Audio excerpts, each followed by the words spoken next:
Hello મિત્રો, one ગુજરાતના digital પ્લેજમાં અમે આજે વ્લોગની જે શરૂઆત કરી છે ત્યારે આજે અમારા મિત્ર જામનગરના સ્નેક્સ રેસ્ક્યુઅર છે રોહિતભાઈ. ખાસ રોહિતભાઈ, આજે એક અમને રેસ્ક્યુ કોલ આવ્યો હતો. હવે રેસ્ક્યુ કોલ ક્યાંથી આવ્યો છે, શું છે, રોહિતભાઈ આરે ચર્ચા કરી. રોહિતભાઈ, તો રેસ્ક્યુનો જે કોલ છે, જામનગર નજીક એક ખીમરાણા ગામ આવેલું છે, ત્યાં એક સ્નેક રેસ્ક્યુનો કોલ છે. જો કે એના ઘરે 10 દિવસ ત્યાં એ સાપ છે એ એને લોકોને હેરાન પરેશાન કરે છે અને ખૂબ જ ભયનો માહોલ છે. તો હાલ આપણે ત્યાં જોશું કઈ પ્રકારનો સાપ છે ને એને રેસ્ક્યુ કરશું અને ત્યાંથી લઈ અને ફરી એક વખત પર્યાવરણના ખોળે તેને મુક્ત કરી દેશું. મિત્રો 10 દિવસ થયા, સતત 10 દિવસ થયા એમના ઘરે સાપ છે. સાપ અવારનવાર બહાર નીકળે છે અને પાછો એ જગ્યાએ ચાલ્યો જાય છે.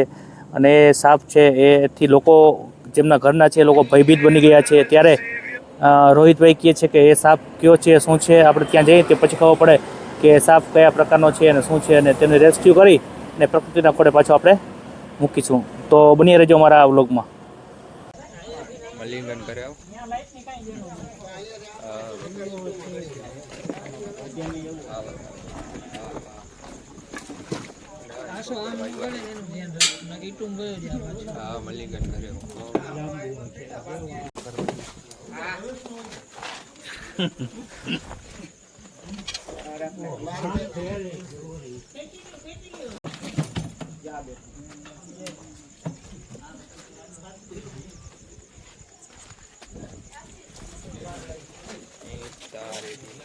ખેલ નહીં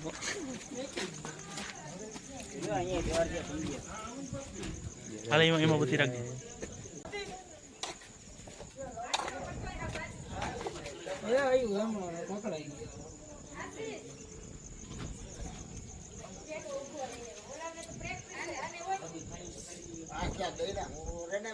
કયો રોય કોબરા હે ને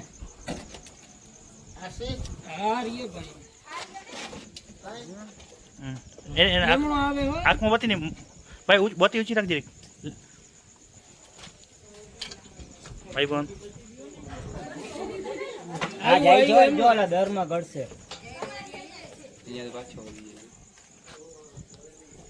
રોહિત પાછો આવે આ બાજુ આવજે બારે.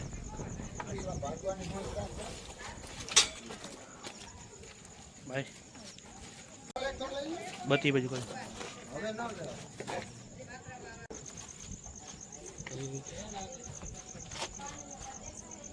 પાણીમાં લપટે છે.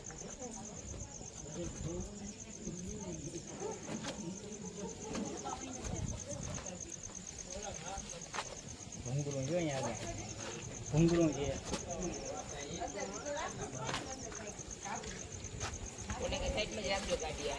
હા, સાઈડમાં રાખજો ભાઈ, જી હોય જરીક વાર.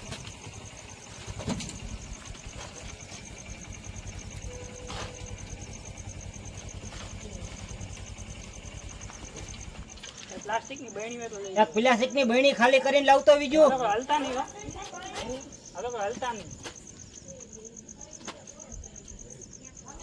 કોઈ હલતા નહીં, લાઈટ આમ નામ રાખજો.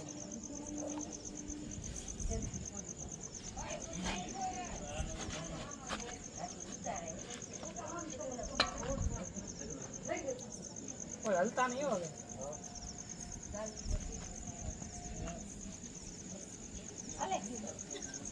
બત્તી મહારાજ બહેણી જારો જી ભલે રે હમણાં રાખો. લાવો બહેણી લઈ ગયો.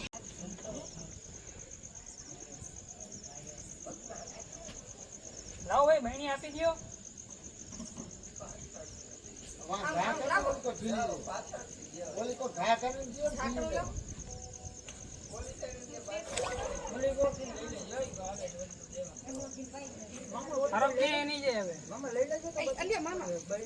બત્તી ચાલો તો બત્તી આમ નામ રાખો ભાઈ. બત્તી હલાવો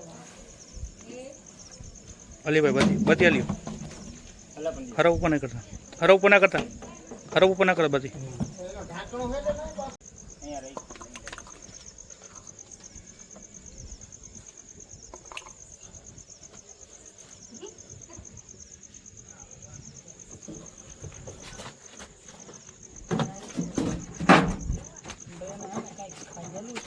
ખાધેલો હોય તો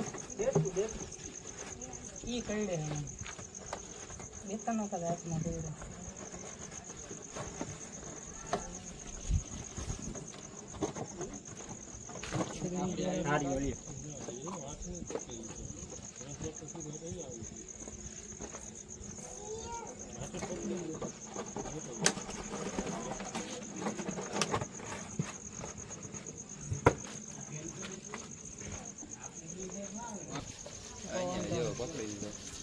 બસ રેડી હા પડી ગયું ના ભાઈ સાહેબ ના આવે એની પૂંછડીમાં હે ને ફાટેલું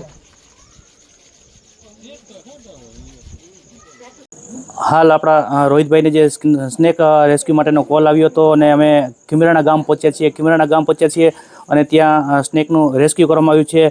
સ્નેક સ્કેવર રોહિતભાઈ આપણી સાથે છે. રોહિતભાઈ ખાસ વાત કરો ને, કયો સ્નેક હતો?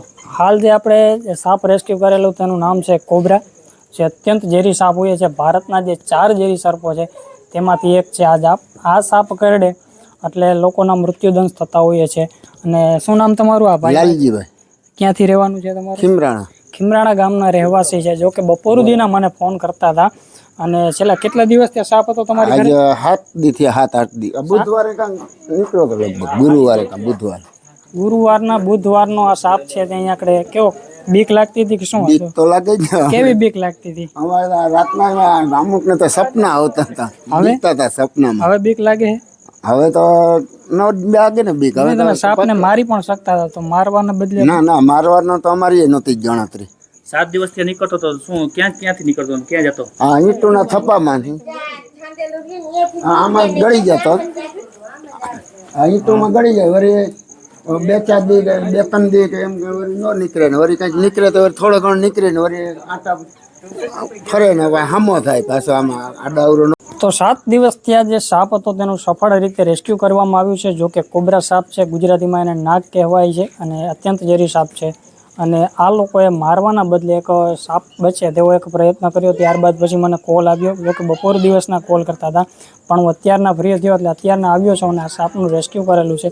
જો કે 7 દિવસ ત્યાં આ જે તમે જોઈ શકો છો ઈંટોના થપ્પાની અંદર હતો સાપ. અને થોડી વાર બહાર નીકળતો હતો, એના ઘર તરફ જતો હતો. નાના છોકરાઓ છે અને ઘણા બધા પરિવારો અહીંયા રહે છે. ઘણા બધા લોકો છે. બધા લોકો ભયભીત થયા હતા અને ખૂબ જ આ સાપથી ડરી ગયા હતા. અને નાના છોકરાઓ છે, આ સાપ કદાચ કરડી લે તો કંઈક ન થવાનું પણ થઈ શકતું હતું.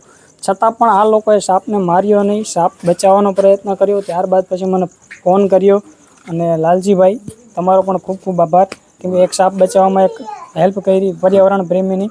ક્યાંય પણ સાપ દેખાય તો વન વિભાગ અથવા તો કોઈ મારા જેવા અનુભવી સર્પ મિત્ર હોય તેને કોલ કરો. સાપને મારવો નહીં. સાપ છે પર્યાવરણ માટે ખૂબ જ જરૂરી છે અને ખેડૂતનો મોટો મિત્ર છે.